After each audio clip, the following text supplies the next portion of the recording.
Let's get the view from Iran now with political analyst Mohammad Marandi, who's in Tehran for us. Thanks so much for speaking to us on TRT World, Mohammad.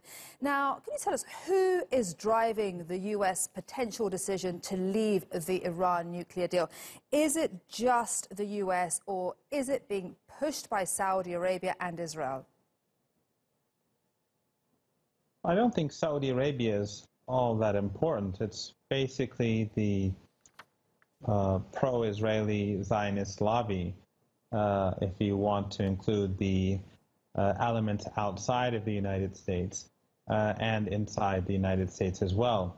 But I think really what is quite significant, and most of your viewers probably don't know, is that just recently Pompeo, in front of the Senate committee, admitted that before the nuclear deal was signed, Iran was not moving towards a nuclear weapon. And this is the first time a senior American official, the head of the CIA in fact, has ever made such an admission.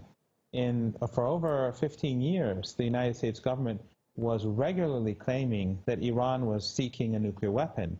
Obama said it, the media said it, think tanks would say it, but Pompeo, oddly enough, he said that this was not the case. The reason why he made this admission was because he wanted to justify the exit of the United States from the agreement itself. And what he was trying to say was that if we exit the agreement, don't worry, Iran will not be heading for a nuclear weapon, because before we had the agreement, Iran was not heading for a nuclear weapon. So this whole dishonest myth was crashed to the earth, but it didn't make any headlines in any news outlet in the West.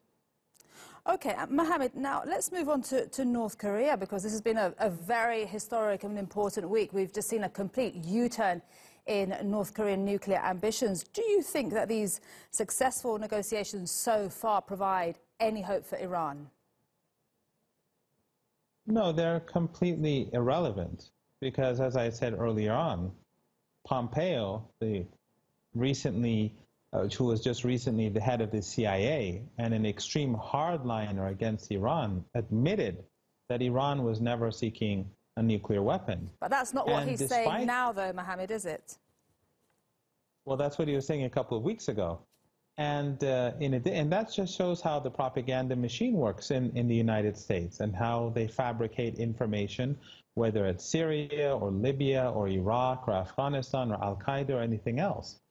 But more importantly, I think, is the fact that the United States, after the signing of the JCPOA, the nuclear agreement between Iran and the P5+1, it has been Iran that has been abiding by its side of the bargain, and not the United States. The United States has been repeatedly undermining the agreement. It has been violating it both under Obama and Trump. It passed the Iran Sanctions Act, the United States, that was a violation. The visa restriction laws under Obama, a violation. The Treasury was intimidating banks and insurance companies from working with Iran. That was a direct violation of Articles 26 and 29.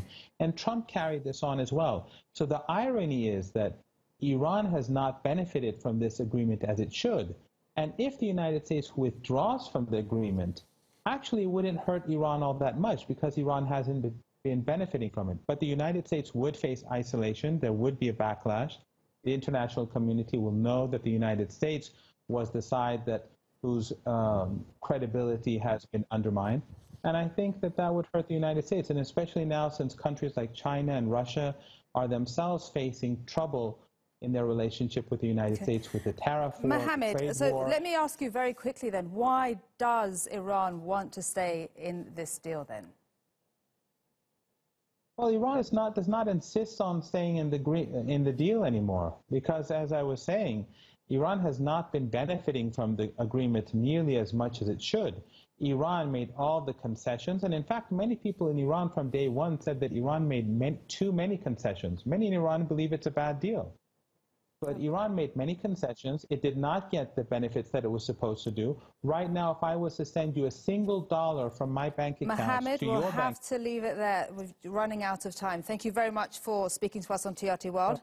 That was Mohammad Marandi in Tehran. Thank you very much.